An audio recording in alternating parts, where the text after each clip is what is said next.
Jina langu ni Official Rose D, ni mhabarishaji kupitia channel yako pendwa kabisa ya Biomedia, sehemu pekee ambayo tunazipata nyingi za kihabari, udaku, michezo, burudani, siasa, tunajipatia hapa. Leo tuko na story kubwa kabisa ambako Paula bila uoga mkataa mama yake Kajala baada ya kurudiana na Harmonize aliyemuonyesha utupu wake. Ni msanii nyota wa muziki wa Bongo Flava Rajab Abdul Kahali maarufu kama Harmonize na aliyewahi kuwa mpenzi wake Frida Kajala Masanja wanazungumzo kubwa sana mitandaoni siku mbili tatu hizi baada ya kuonekana pamoja usiku wa kuamkia tarehe 26 mwezi Disemba wakiwa kisiwani Zanzibar, tukio ambalo liliwaacha mashabiki wengi katika sintofahamu kuhusu hatima ya mahusiano yao. Harmonize ambaye alikuwa visiwani Zanzibar kwa ajili ya kufanya onyesho lake la burudani alionekana akiwa pamoja na Kajala katika mazingira ya kifahari kabisa na yenye ukaribu mkubwa sana, na kupitia video na pamoja na picha ambazo zilisambaa kwa kasi katika mitandao ya kijamii, wawili hao walionekana wakicheka, wakizungumza kwa karibu na kufurahia muda wao pamoja, hali ambayo iliibua hisia mseto miongoni mwa mashabiki wao.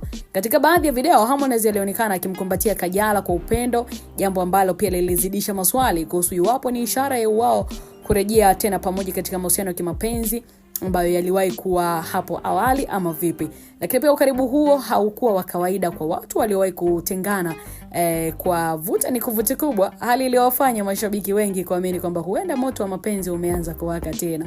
Itakumbuka mtazamaji wetu kuwa Harmonize na Kajala waliwahi kuwa wenye uhusiano uliotikisa sana mitandao ya kijamii kabla ya kuachana kwa misuguano ambayo ilihusisha lawama, kauli nzito kabisa pamoja na drama zilizovutia macho ya umma.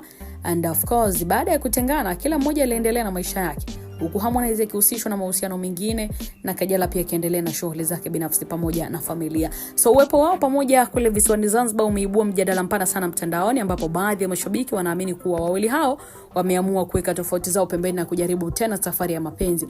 Lakini wengine wanaona tukio hilo limeweza kuwa la kawaida tu, likichochewa na mazingira ya burudani, urafiki wa zamani au heshima walionayo kwa kila mmoja.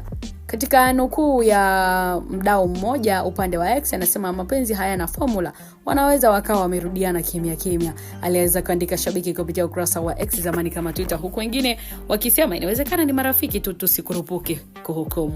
Right now hakuna uthibitisho rasmi kiukweli kutoka kwa Harmonize wala Kajala kuhusu kurejea kwao kwenye mahusiano ya kimapenzi. Wote wawili wameendelea kukaa kimya, hali ambayo inazidisha sasa sintofahamu na kufanya mashabiki kuendelea kutafsiri matukio ya usiku huo kwa mitazamo tofauti tofauti. Kimya hicho kimemfanya pia ama kinawafanya wengi kuamini kwamba huenda wawili hao wanapima upepo kabla ya kutoa kauli yoyote, au wameamua kabisa kuyaacha masuala yao ya binafsi ya baki faragha. Itakumbuka Paula bwana ambaye ni mtoto wa Kajala Masanja aliwahi kusema kuwa endapo kama mama yake atarudiana na Harmonize basi yeye hatakuwa na muda naye tena. Sasa hii ni kufuatia mambo ambayo Harmonize aliyafanya kwa Paula. Jambo la kwanza lilikuwa ni kumuonyesha utupu wake na kumtaka kimapenzi licha ya kuwa na mama yake kimapenzi ambaye ni Kajala. Sasa kufuatia uvumi huu wa wawili hao kurudiana, mashabiki wamemgeuzia macho sasa na masikio yao kwa bidada Paula, mtoto wa Kajala, kuwa atatimiza ahadi yake kama ambavyo aliwahi kusema ama la.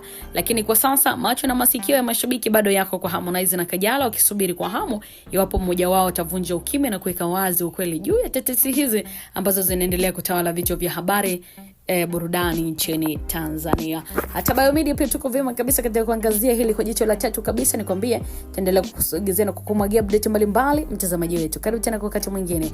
Usiache kusubscribe, kushare, kulike pamoja na kucomment.